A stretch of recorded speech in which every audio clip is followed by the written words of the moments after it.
नमस्ते। आज हम तारामंडल के राजकुमार के एपिसोड 7 का विश्लेषण करने वाले हैं। एकदम सीधे मुद्दे पर आते हैं। ये एपिसोड मतलब क्या जबरदस्त था। बिल्कुल एक रंग-बिरंगे बेहतरीन कार्टून जैसा अनुभव, जहां कहानी सिर्फ डायलॉग्स से नहीं बल्कि कमाल के विजुअल्स और बैकग्राउंड साउंड इफेक्ट से अपनी बात कह रही है। आसमान फट रहा है, तबाही मची है और भावनाएं इतनी असली हैं कि सीधे दिल पर लगती हैं। चलिए इस रहस्यमयी दुनिया के अंदर चलते हैं। जरा इस सीन की कल्पना कीजिए। एलारा हवा में तैर रही है और उसके शरीर से भयंकर काली डार्क एनर्जी निकल रही है। चारों तरफ बस कड़कड़ाती हुई बिजली और विनाश का मंजर है। और वहीं नीचे जमीन पर अपना हीरो आरव बिल्कुल बेबस पड़ा है। उसकी आंखें एलारा पर हैं और वो बहुत ही कमजोर टूटती हुई आवाज में बस इतना बुदबुदाता है, एलारा रुक जाओ। यहाँ जो दर्द दिखाया गया है ना, वो एकदम असली है। बिना कुछ ज्यादा कहे सिर्फ विजुअल्स के जरिए बेबसी का वो गहरा एहसास स्क्रीन से बाहर आ जाता है। अब हम बात करते हैं इस विनाशकारी प्रलय की, जहां से असल में एलारा के गुस्से की हद पार होती है। एलारा अपना हाथ उठाती है और एक विशाल डार्क वेव सीधा आरव की तरफ बढ़ती है। आरव उठने की कोशिश तो करता है, लेकिन उसका शरीर पूरी तरह जवाब दे चुका है। उसके दिमाग में बस एक ही ख्याल गूंज रहा है, यही अंत है। सोचिए, ये वो पल है जब एक नायक, एक हीरो अपनी हार मान लेता है। स्क्रीन पर जो असली भावनाएं उकेरी गई हैं, वो सच में दिल दहला देती हैं। एकदम निराशा से भरा हुआ बहुत ही भारी पल है ये। लेकिन तभी कहानी में एक ऐसा मोड़ आता है जिसने एकदम से पूरे माहौल को ही पलट कर रख दिया। नालायक बाबा की एंट्री। ये सीन किसी क्लासिक कार्टून से कम नहीं है। एक तरफ खौफनाक मौत सामने खड़ी है और अचानक आसमान से ठक ठक ठप की भारी आवाज गूंजती है। एक अजीब सी आकृति हवा से सीधा औंधे मुंह जमीन पर आ गिरती है।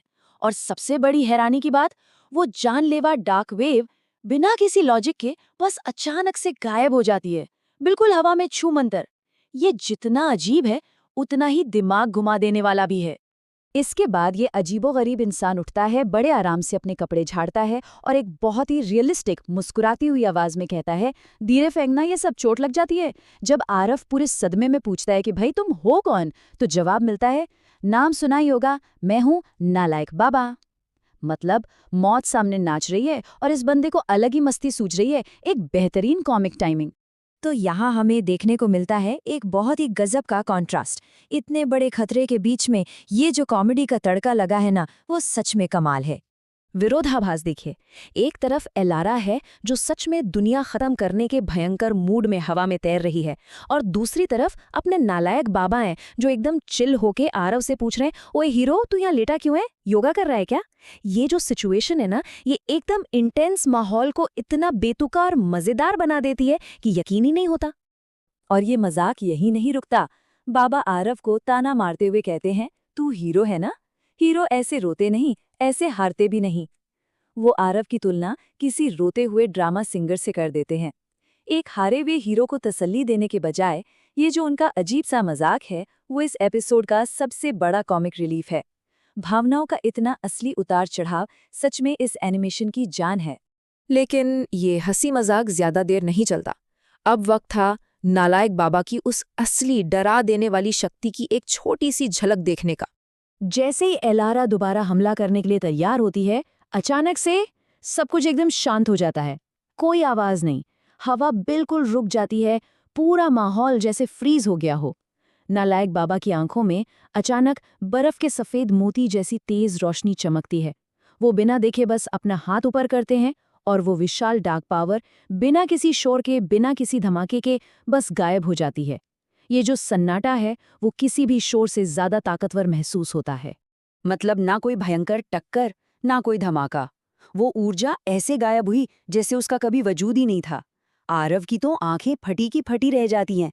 उसे समझ ही नहीं आ रहा कि जिस ताकत के आगे वो घुटने टेक चुका था, उसे इस अजीब से बाबा ने बिना किसी मेहनत के कैसे मिटा दिया।